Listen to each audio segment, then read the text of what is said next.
ప్రతి ఒక్క పెద్ద మనిషిని అడగని వాళ్ళంటూ లేరు. ఎమ్మెల్యేని 2 టిప్పులు అడిగినప్పుడు ఎంత గొప్పగా డైరీలో అడిగాను, సార్ ఇది నా పరిస్థితి అని. మందులు కాగితాలు పెట్టమ్మా, మందులు ఇప్పిస్తాను అనేది పెద్ద గొప్పగా చెప్పాడు. కానీ ఒక్కటి నిజం, గోతాలు కొద్ది డబ్బు కుట్టుకొని వెళ్ళినా అది ఉండన్నాడు నువ్వు కడుపు నిండా తిని వెళ్ళిపోతాం తప్ప డబ్బు తిని బతకం. పాపం చేసిన వాళ్ళు కుక్క చావు చేస్తారు ఏదో ఒక రోజు. పాపం చేసిన వాడు ఎప్పుడైనా కుక్క చావు చేస్తాడు. కార్లు కొద్ది గోతాలు కొద్ది డబ్బు కుట్టుకొని వెళ్ళినా నువ్వు అన్నం తింటే నీ కడుపు నిండుతుంది. ఇప్పుడు ఏ క్షణం ఎలా ఉంటుందో తెలియదు. 66 రోగాలు అరిడిసి కంటి నిండా నిద్రపోలేవు, కడుపు నిండా అన్నం తినలేవు, పక్కనున్న మనుషులను నమ్మలేవు, మనశ్శాంతిగా కంటి నిండా అరగంట సేపు నిద్ర కూడా పోలేవు. ఎప్పుడు ఏ రీతిగా ఎవరు వచ్చి ఏం చేస్తారో తెలియని బ్రతుకు. కానీ ఇక్కడి నుంచి ఎత్తుకెళ్ళేది పుణ్యాన్ని తప్ప. దానం చేసినప్పుడు దానం చేయగలగాలి, అహంకారంతో చేయకూడదు. నేను ఇవ్వగలిగే స్థితిలో ఉండి ఇచ్చాను, అది నా అదృష్టం అనుకొని ఇవ్వాలి. ఆ బలవంతుడికి భగవంతుడు కూడా కొమ్ము కాస్తాడు.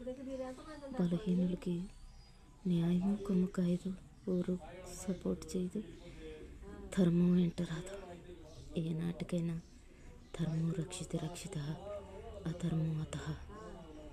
అది ఆ కలియుగంలో. ఈ కలియుగంలో ధర్మం అతః అధర్మో జయ.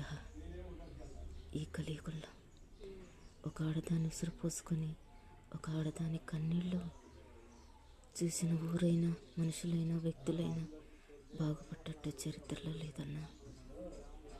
బలహీనుడికి న్యాయం ఉందని అనుకున్నా వాడి దగ్గర గొప్ప అస్త్రం కన్నీళ్ళు.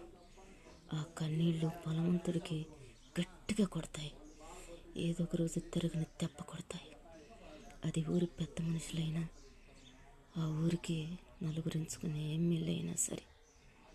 బలహీనుడి పక్కన నిజమున్నా ఎవరు నమ్మరు. వాడి దగ్గర కన్నీళ్ళని గొప్ప అస్త్రం ఉంటుంది. ఆ అస్త్రం ఏదో ఒక రోజు ఆ బలవంతుణ్ణి అతపాతాళలోకానికి తొక్కేస్తాయి. ఇక్కడి నుంచి పైకి వెళ్ళినాక కుంభీపాకంలో వేసి గరుడ పురాణంలో అన్నిట్లో వేసి ఏపేసినట్టుగా చేస్తారు. ఇక్కడ ఉన్నంత వాటికి గోతాలు వారసత్వానికి కట్టలు పోగేసి పెట్టిన పాపం మాత్రం ఎక్కడికి పోదు. అక్కడ రాస్తాడు భగవంతుడు. ఆ కర్మ అక్కడ మోయాల్సింది, ఆ శిక్ష అక్కడ మోయాల్సింది. ఊరు మొత్తం తిరిగి ప్రతి ఒక్క పెద్ద మనిషిని అడిగాను. కనీసం సర్పంచ్ గారితో సహా ఎవ్వరూ స్పందించలే.